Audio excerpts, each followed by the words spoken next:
specialist ɗin kai a cikin rayuwarmu idan aka zare ka an rusa mu gaba ɗaya. To muka ga ya dace ta yaya za mu fito mu zo mu ma mu tabbatar an yi wannan tafiya an kai ga gaci kuma mu ba da irin tamu gudunmuwa. Saboda haka ne excellency muka ga cewa mu amfani da duk irin karfin da muke da shi da irin resources ɗin da muke da shi dan mu muke so ka zama dan mun san wace irin daraja da wani irin martaba muka samu a lokacin da kake kan madafin iko.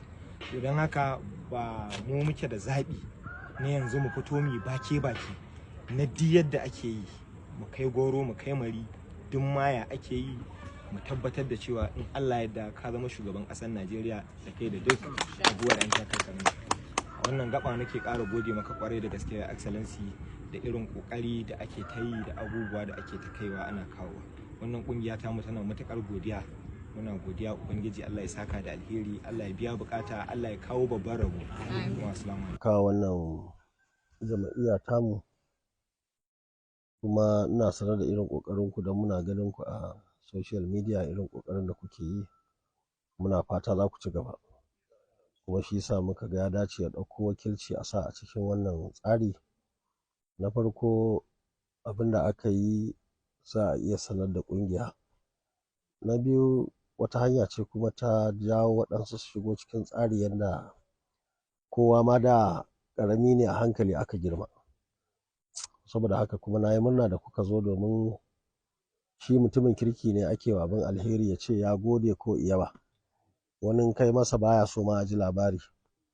Saboda haka muna godiya kwarai, sai ku je ku ci gaba da ƙoƙari da sanin cewa irin wannan gwagwarmaya komai zai ta irin faruwa. Kuma ke da yake magana an kore ki daga aiki ko kin bar aiki saboda tsangwama, za a ta fama da ita. Waɗansu wanda suke tsangwaman nan rashin sani ne, wasu kuma son zuciya ne. Kuma dai menene magana ce ta lokaci, na tabbata gaskiya za ta fito. Wannan yake zaton Peter Obi zai zo ya ci Najeriya, ya ci jihohi 24 ya zama shugaban ƙasa. Ai kaga in ka faɗa yau ba su ji ba, in aka yi zaɓen za su gani. Tunda babu wani guri a arewan da muka sani da za a je a ce Obi ya zo ya share zaɓe. Wannan shine abin da yake ƙasa, kuma da taimakon Allah da taimakon ku da taimakon sauran matasa wanda dama ku ne ƙarfinmu maza da matanku, na tabbata za mu yi rawar gani a cikin wannan zaɓe kuma Allah za mu yi nasara. Saboda haka na gode muku ƙwarai da